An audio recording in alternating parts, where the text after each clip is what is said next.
नमस्कार साथियों, मेरा नाम है एसएन भारती और आपका स्वागत है सानवी जीएस चैनल के नए वीडियो में।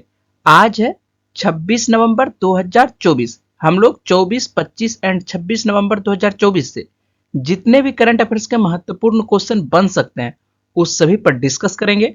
पीडीएफ आप हमारे टेलीग्राम चैनल से डाउनलोड कर सकते हैं, जिसका लिंक मैंने इस वीडियो के डिस्क्रिप्शन में दे दिया है, तो आप इस लिंक पर जाकर टेलीग्राम चैनल ज्वाइन कर सकते हैं। चलिए शुरुआत करते हैं हम लोग पहले क्वेश्चन से। पहला क्वेश्चन है, महिलाओं के खिलाफ हिंसा के उन्मूलन के लिए अंतर्राष्ट्रीय दिवस प्रतिवर्ष कब मनाया जाता है? तो यह जो है 25 नवंबर को मनाया जाता है। दुनिया भर में महिलाओं पर हो रही हिंसा को रोकने और महिलाओं को जागरूक करने के लिए हर साल 25 नवंबर को अंतर्राष्ट्रीय महिला हिंसा उन्मूलन दिवस मनाया जाता है। आपको बता दें कि दुनिया भर में 8 में से 1 महिला और लड़की 18 वर्ष की आयु से पहले यौन हिंसा का अनुभव करती है। हर दिन औसतन 140 महिलाओं और लड़कियों की हत्या उनके ही परिवार के किसी न किसी सदस्य के द्वारा कर दी जाती है। लगभग 3 में से 1 महिला अभी भी शारीरिक या यौन हिंसा का सामना करती है। कोई भी देश या समुदाय इससे अछूता नहीं है। संयुक्त राष्ट्र महिला और संयुक्त राष्ट्र कार्यालय ड्रग्स एंड क्राइम द्वारा जारी एक रिपोर्ट के अनुसार दुनिया भर में साल 2023 में हर 10 मिनट में 1 महिला की हत्या की गई है। इसीलिए यह दिन दुनिया भर में लोगों को हिंसा के खिलाफ कार्य करने के लिए एकजुट करता है, चाहे वह विरोध प्रदर्शनों, जागरूकता अभियानों या शैक्षिक कार्यक्रम के माध्यम से क्यों ना हो। नेक्स्ट क्वेश्चन है, साल 2025 के खेलो इंडिया यूथ गेम्स और पैरा गेम्स की मेजबानी कौन सा राज्य करेगा? तो यह जो है बिहार के द्वारा किया जाएगा। बिहार के राजगीर स्थित अंतर्राष्ट्रीय खेल परिसर में हाल ही में जो है महिला एशियाई हॉकी चैंपियंस ट्रॉफी टूर्नामेंट का सफल आयोजन किया गया है और यहीं पर बिहार के राजगीर में ही अप्रैल मई महीने में खेलो इंडिया यूथ गेम्स और पैरा गेम्स का आयोजन किया जाएगा। इसके साथ ही 27 अगस्त से 7 सितंबर 2025 तक पुरुष हॉकी एशिया कप का आयोजन भी किया जाना है। नेक्स्ट क्वेश्चन है, हाल ही में कितने कलाकारों को उस्ताद बिस्मिल्लाह खान युवा पुरस्कार से सम्मानित किए जाने की घोषणा की गई है? तो 82 व्यक्तियों को जो है उस्ताद बिस्मिल्लाह खान युवा पुरस्कार से सम्मानित किया जाएगा। नई दिल्ली में 82 युवा कलाकारों को वर्ष 2022 और 2023 के लिए उस्ताद बिस्मिल्लाह खान युवा पुरस्कार से सम्मानित किया जाएगा। संगीत नाटक अकादमी ने 40 वर्ष की आयु तक के युवा प्रदर्शन कलाकारों के लिए वर्ष 2006 में भारत रत्न उस्ताद बिस्मिल्लाह खान के नाम पर उस्ताद बिस्मिल्लाह खान युवा पुरस्कार की स्थापना की है।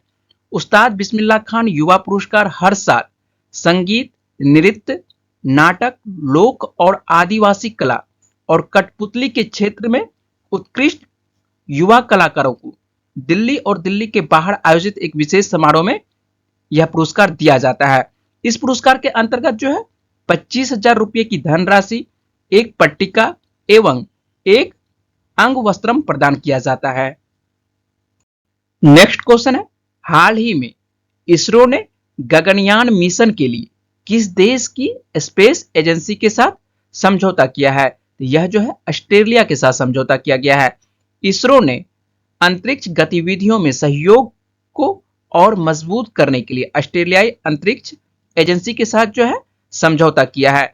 यह समझौता देश के पहले मानवयुक्त अंतरिक्ष उड़ान कार्यक्रम गगनयान मिशन के लिए दोनों अंतरिक्ष एजेंसियों के बीच चालक दल और चालक दल मॉड्यूल से जुड़े सहयोग को सक्षम बनाएगा। तो याद रखिएगा, इसरो गगनयान मिशन के लिए ऑस्ट्रेलियाई स्पेस एजेंसी के साथ समझौता किया है। क्या है गगनयान मिशन? तो आइए इसके बारे में हम लोग जान लेते हैं। तो यह भारत का पहला मानव अंतरिक्ष मिशन है। इस मिशन के तहत 3 लोगों के दल को 3 दिन के लिए अंतरिक्ष में भेजा जाएगा। यह मिशन पृथ्वी से 300-400 किलोमीटर की ऊंचाई पर पृथ्वी का चक्कर लगाएगा। इसके बाद इस दल को सुरक्षित पृथ्वी पर वापस लाया जाएगा। इसे भारतीय अंतरिक्ष अनुसंधान संगठन इसरो द्वारा वर्ष 2025 में लॉन्च किए जाने की योजना है। इसका उद्देश्य जो है पृथ्वी की निचली कक्षा में मानव अंतरिक्ष उड़ान मिशन शुरू करने के लिए स्वदेशी क्षमता का प्रदर्शन करना है। नेक्स्ट क्वेश्चन है, हाल ही में कौन सा देश आईएसए का पूर्ण सदस्य बना है? तो यह जो है अर्मेनिया बना है। अर्मेनिया ने अंतर्राष्ट्रीय सौर गठबंधन आईएस में 104वें पूर्ण सदस्य के रूप में शामिल होकर सौर ऊर्जा सहयोग में एक महत्वपूर्ण कदम बढ़ाया है। आईएसए की स्थापना कब हुई थी? तो आईएसए की स्थापना जो है 2015 में हुआ था और इसका उद्देश्य जो है सौर ऊर्जा को बढ़ावा देना, लागत कम करना और नवाचार को प्रोत्साहित करना है। नाम आता है अर्मेनिया का, तो हम लोग अर्मेनिया के बारे में देख लेते हैं। तो अर्मेनिया की राजधानी क्या है? इसकी जो राजधानी है येरेवान है और यहाँ पर जो मुद्रा चलती है अर्मेनियाई ड्राम चलती है। और वर्तमान में अर्मेनिया के प्रधानमंत्री कौन है? तो निकोल पाशिनियान है। नेक्स्ट क्वेश्चन है, आंध्र क्रिकेट एसोसिएशन ने महिला क्रिकेट संचालन का मेंटोर किसे नियुक्त किया है? यह जो है मिताली राज को नियुक्त किया है। आंध्र क्रिकेट एसोसिएशन ने भारतीय महिला क्रिकेट टीम की पूर्व कप्तान मिताली राज को महिला क्रिकेट संचालन का मेंटोर नियुक्त किया है। मिताली राज और आंध्र क्रिकेट एसोसिएशन के बीच यह 3 साल का कॉन्ट्रैक्ट हुआ है। मिताली राज को महिला क्रिकेट की दुनिया की सबसे महान खिलाड़ियों में से एक माना जाता है और मिताली राज ने 2022 में ही अंतर्राष्ट्रीय क्रिकेट से संन्यास ले लिया था। ये जो आप तस्वीर देख रहे हैं ये मिताली राज की तस्वीर है और इन्हीं को आंध्र क्रिकेट एसोसिएशन का मेंटोर नियुक्त किया गया है। नेक्स्ट क्वेश्चन है, अंतर्राष्ट्रीय गीता महोत्सव का आयोजन कहां किया जाएगा? तो अंतर्राष्ट्रीय गीता महोत्सव का आयोजन जो है हरियाणा के कुरुक्षेत्र के क्षेत्र में किया जाएगा। भारतीय संस्कृति में विशेष महत्व रखने वाले स्थल श्रीमद् भगवत गीता की जन्मस्थली धर्म क्षेत्र कुरुक्षेत्र की पावन भूमि पर वर्ष 2016 से ही अंतर्राष्ट्रीय गीता महोत्सव मनाया जा रहा है। इस बार अंतर्राष्ट्रीय गीता महोत्सव का 9वां संस्करण जो है शुरुआत होने वाली है 9वां संस्करण की और हरियाणा के कुरुक्षेत्र के क्षेत्र में 28 नवंबर से 15 दिसंबर 2024 तक अंतर्राष्ट्रीय गीता महोत्सव का आयोजन किया जाएगा और इस महोत्सव में जो है भारत के साथ साथ विदेशी पर्यटक भी इसमें सम्मिलित होते हैं। तो याद रखिएगा गीता महोत्सव का आयोजन जो है 28 नवंबर से हरियाणा के कुरुक्षेत्र के क्षेत्र में किया जाएगा। नेक्स्ट क्वेश्चन है, भारत के किस केंद्र शासित प्रदेश में ज्ञान कुंभ की शुरुआत हुई है? तो भारत के पुदुचेरी केंद्र शासित प्रदेश में जो है ज्ञान कुंभ की शुरुआत हुई है और नाम आता है पुदुचेरी का। तो हम लोग पुदुचेरी के बारे में देख लेते हैं। तो पुदुचेरी की राजधानी क्या है? तो पुदुचेरी ही है और वर्तमान में उपराज्यपाल कौन है पुदुचेरी के? तो कुणियल कैलाश नाथन है। और पुदुचेरी के बारे में हम लोग जान लेते हैं। तो पुदुचेरी जो है 1 नवंबर 1954 को भारतीय क्षेत्र में यह सम्मिलित होता है, लेकिन आधिकारिक तौर पर जो है 1963 में पुदुचेरी जो है भारत का अभिन्न अंग बन पाता है। आइए पुदुचेरी को हम लोग मैप पर देख लेते हैं। तो पुदुचेरी केंद्र शासित प्रदेश जो है पूर्व में फ्रांसीसी उपनिवेश था और बाद में जो है 1954 ईस्वी में यह भारत सरकार को स्थानांतरित कर देता है। पुदुचेरी के अंतर्गत जो है पुदुचेरी, कराईकल, माहे और यनम शामिल होते हैं। हम लोग देख लेते हैं मैप पर यह कहां कहां पर अवस्थित है। तो यनम जो है आपको आंध्र प्रदेश क्षेत्र से घिरा हुआ है, जबकि पुदुचेरी, कराईकाल जो है आपको तमिलनाडु क्षेत्र से घिरा हुआ है और माहे यह केरल राज्य से घिरा हुआ है। यनम, पुदुचेरी, कराईकाल और माहे ये चारों मिलकर जो है पुदुचेरी केंद्र शासित प्रदेश बनता है।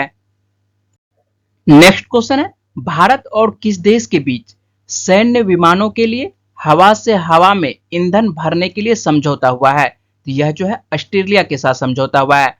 भारत और ऑस्ट्रेलिया ने एक समझौता किया है और इसके तहत रॉयल ऑस्ट्रेलियन एयरफोर्स और भारतीय सशस्त्र बलों के बीच एयर टू एयर रिफ्यूलिंग की सहूलियत होगी। इससे जो है इन दोनों देशों के बीच एयरफोर्स की एक दूसरे पर निर्भरता होगी, साथ ही फाइटर जेट और दूसरे अन्य मिलिट्री एयरक्राफ्ट की अपने बेस से दूर ऑपरेशंस की रेंज बढ़ जाएगी। उन्हें फ्यूल भरने के लिए बार बार बेस पर लौटना नहीं पड़ेगा। और नाम आता है ऑस्ट्रेलिया का। तो हम लोग ऑस्ट्रेलिया के बारे में देख लेते हैं। तो ऑस्ट्रेलिया की राजधानी क्या है? तो ऑस्ट्रेलिया की राजधानी कैनबरा है और मुद्रा यहाँ पर जो चलती है डॉलर मुद्रा चलती है। वर्तमान में प्रधानमंत्री ऑस्ट्रेलिया के कौन है? तो एंथोनी अल्बानीज हैं। तो याद रखिएगा हवा से हवा में ईंधन भरने के लिए समझौता किस देश के बीच हुआ है? तो भारत और ऑस्ट्रेलिया के बीच हुआ है। नेक्स्ट क्वेश्चन है, आईसीसी पुरुष टी20 अंतरराष्ट्रीय रैंकिंग में किसे शीर्ष स्थान प्राप्त हुआ है? तो हार्दिक पांड्या को जो है शीर्ष स्थान प्राप्त हुआ है।